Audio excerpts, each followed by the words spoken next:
ఈ కార్యక్రమానికి విచ్చేసినటువంటి సోదరి సోదరులందరికీ ఎప్పుడు కూడా నగిరి తెలుగుదేశం పార్టీకి ఎప్పుడు కూడా కంచుకోట. ఇక్కడ నేనేం కొత్త కాదు, ఎన్నోసార్లు వచ్చాను. ఆ రోజు మిత్రులు ముద్దుకృష్ణనాయుడు గారు అనునిత్యం మీకోసం పరితపించాడు, రాత్రింబగళ్ళు కష్టపడ్డాడు. చివరి శ్వాస వదిలే వరకు ముద్దుకృష్ణనాయుడు గారు ఒక ఆదర్శంగా పనిచేశారు. అలాంటి ఆదర్శంగా పనిచేసిన ఒక నాయకుడిని స్ఫూర్తిగా తీసుకుని బాను ఇంకా బెటర్గా చేయాలి. ముద్దుకృష్ణనాయుడు గారు ఇక్కడే చదువుకున్నారు, ఇక్కడే ఉద్యోగం చేశాడు. ఎన్టీ రామారావు గారు పిలిపిస్తే ఆ పిలుపును అందుకుని మొట్టమొదటిసారి రాజకీయాల్లో చేరిన వ్యక్తి, ఎమ్మెల్యేగా పోటీ చేసిన వ్యక్తి ముద్దుకృష్ణనాయుడు గారు. ఈరోజు నెక్స్ట్ లెవెల్లో బానుని అమెరికాకు పంపించాడు. అమెరికాలో చదువుకొని వచ్చాడు. అమెరికా ఇప్పుడే చెప్పాడు, అది ఒక డెవలప్డ్ కంట్రీ, మనం ఇప్పుడిప్పుడే అభివృద్ధి చేస్తున్నాం. అమెరికాలో అనుభవాలు ఇక్కడ సమస్యల్ని క్రోడీకరించి బాను ఒక సమర్థవంతమైన ఎమ్మెల్యేగా పనిచేస్తాడని నేను విశ్వసిస్తున్నా. ఆల్ ది బెస్ట్, మనస్ఫూర్తిగా అభినందనలు. ఈరోజు ఒక పవిత్రమైన కార్యక్రమం. ఏడాది క్రితం స్వర్ణాంధ్ర స్వచ్ఛాంధ్ర ఒక ఉద్యమంగా ప్రారంభించాం.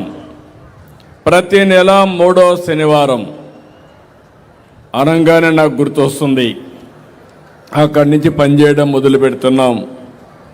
నెలవారీగా ఒక ప్రత్యేకమైన థీమ్తో మీ ముందుకు వస్తున్నాను. ఈ నెల 3వ శనివారం పండుగలు కాబట్టి మళ్ళీ ఈ నెల మిస్ కాకుండా 4వ శనివారం ఈ కార్యక్రమాన్ని పెట్టుకుంటున్నాం. స్వచ్ఛాంధ్ర అనేది ఒక ప్రభుత్వ కార్యక్రమం కాదు, ఈ విషయం మీరు గుర్తుపెట్టుకోవాలి. ఇది మన జీవన విధానం కావాలి. అందుకే నేను కొన్ని కార్యక్రమాలు పెట్టుకున్నాను. ప్రతి నెల 1వ తారీఖు వస్తే పేదల సేవలో నేనే కాదు, ప్రజాప్రతినిధులు, అధికార యంత్రాంగం, ఎన్డీఏ కూటమి నాయకులందరూ కూడా ప్రజాసేవలో మమేకం కావాలి. మాకు గుర్తుండాలి, పేదవాళ్ళ సమస్యలు అర్థం చేసుకోవాలి. మీ సమస్యల పరిష్కారం కోసం అనునిత్యం పనిచేయాలనే ఉద్దేశంతోనే పేదల సేవలో పెట్టాం. ఈరోజు మీరు ఒక్కసారి ఆలోచిస్తే నేను సూపర్ 6 చెప్పాను, అందరూ అసాధ్యమన్నారు. సూపర్ 6ని సూపర్ హిట్ చేసిన ఏకైక కూటమి ఎన్డీఏ కూటమి. ఈరోజు మీలో ఇంత ఉత్సాహం ఉందంటే అందరికీ తల్లికి వందనం వస్తూ ఉంది.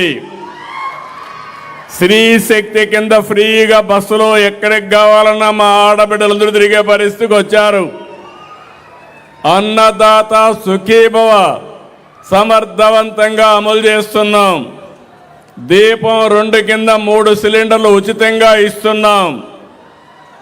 పేదలందరికీ పింఛన్లు 4,000, 6,000, 10,000, 15,000, సంవత్సరానికి 33,000 కోట్ల రూపాయలు పేదలకిచ్చే ఏకైక ప్రభుత్వం ఒకే ఒక కార్యక్రమం, పెన్షన్ల కార్యక్రమం. అదే సమయంలో 1-2 కాదు, అనేక కార్యక్రమాలతో ముందుకు పోతున్నాం. అయితే ఇక్కడ మీరు గుర్తుపెట్టుకోవాల్సింది, స్వచ్ఛాంధ్ర స్వర్ణాంధ్ర.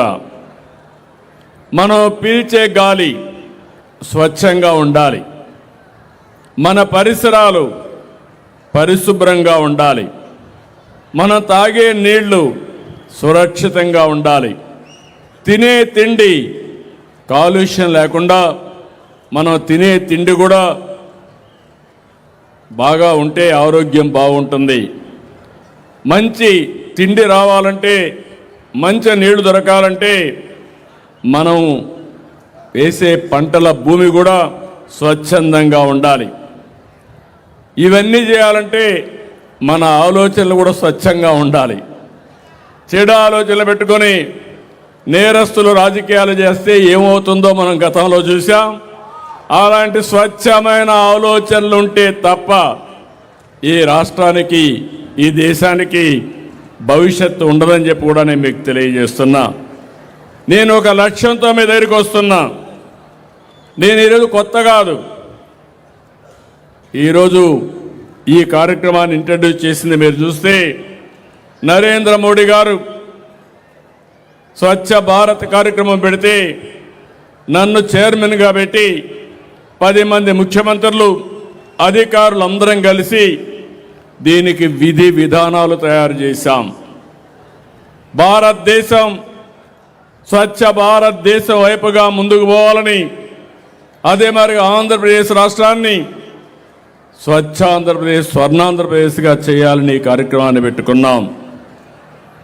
ఈరోజు మీరు గుర్తుపెట్టుకోవాల్సింది, ఎప్పుడో నేను సింగపూర్కి వెళ్ళాను. సింగపూర్లో చూశాను.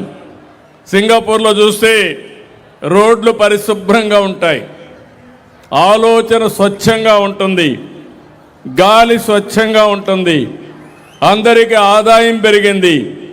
అది చూసిన తర్వాత హైదరాబాద్లో సమైక్య ఆంధ్రప్రదేశ్లోనే నేను ఆ రోజు ఏదైతే ఒక కార్యక్రమాన్ని, జన్మభూమి కార్యక్రమం, ఇంకో పక్క ఏదైతే పచ్చదనం పరిశుభ్రం కార్యక్రమానికి శ్రీకారం చుట్టాను. ఈరోజు స్వచ్ఛ ఆంధ్రప్రదేశ్ కోసం మీ ముందుకు వచ్చాను. నేను మాటల్లో చెప్పడం కాదు, 5 సంవత్సరాల్లో ఈ రాష్ట్రం ప్రపంచంలోనే నెంబర్ 1 రాష్ట్రంగా తయారు చేసే బాధ్యత స్వచ్ఛ ఆంధ్రప్రదేశ్లో మేము తీసుకుంటాం. అయితే నేను ఆ మాట అంటే మీరు క్లీన్ చేయండి, మేము రోడ్డు మీద చెత్తేస్తామంటారు. మీరు మనలో ఒక ఆలోచన విధానం రావాలి. మీరు గుర్తుపెట్టుకోవాలి, మనలో మార్పు రావాలి. ఇంట్లో చెత్త బయటేస్తాం, ఇల్లు మంది అనుకుంటాం, రోడ్డు మంది కాదనుకుంటాం. అక్కడ పురుగులు, అశుభ్ర వాతావరణంలో మస్కిటోస్ అన్నీ వస్తే మన ఇంట్లో ఉండే మనల్ని కూడా మస్కిటోస్ కొడతాయి. ఆ విషయాన్ని మనం మర్చిపోతాం. అందుకే మిమ్మల్ని అందరినీ కోరుతున్నాం. ఈరోజు నేను 1 సంవత్సరం నుంచి ఒక ఉద్యమంగా ఈ కార్యక్రమాన్ని చేపట్టాం. ఈరోజు మీరు చూస్తే రాష్ట్రం మొత్తం ఇక్కడనే నగర్లో 533 కోట్లతో వివిధ అభివృద్ధి కార్యక్రమాలు, ప్రారంభోత్సవాలు స్వచ్ఛ ఆంధ్రప్రదేశ్ కోసం తయారు చేశాం. స్వచ్ఛాంధ్ర మిషన్ అర్బన్లో సాలిడ్ వేస్ట్ ప్రాసెసింగ్ కింద 101 ఇంటిగ్రేటెడ్ సాలిడ్ వేస్ట్ మేనేజ్మెంట్ ప్రాజెక్టుని 510 కోట్లతో శాంక్షన్ చేశాం. ఇంకో పక్కన ఇంటింటికి డస్ట్బిన్లు ఇస్తున్నాం. ఇవి కూడా మీరు చూస్తే 2,21,00,000 విలువైన 9,048 హోమ్ కాంపోస్ట్ డస్ట్బిన్స్ ఇచ్చాం. మీకు మీ ఇంట్లో ఉండే పొడి చెత్త, తడి చెత్త మీ ఇంట్లోనే కాంపోస్ట్గా తయారు చేసుకుని, అదే సమయంలో అందులో నుంచి మీరు కాంపోస్ట్ ఎరువు తయారు చేసుకుంటే అదనంగా మీకు ఒక 200 రూపాయల ఆదాయం వచ్చే పరిస్థితి వస్తుంది. కుటుంబాల బట్టి ఇది పెరుగుతుంది.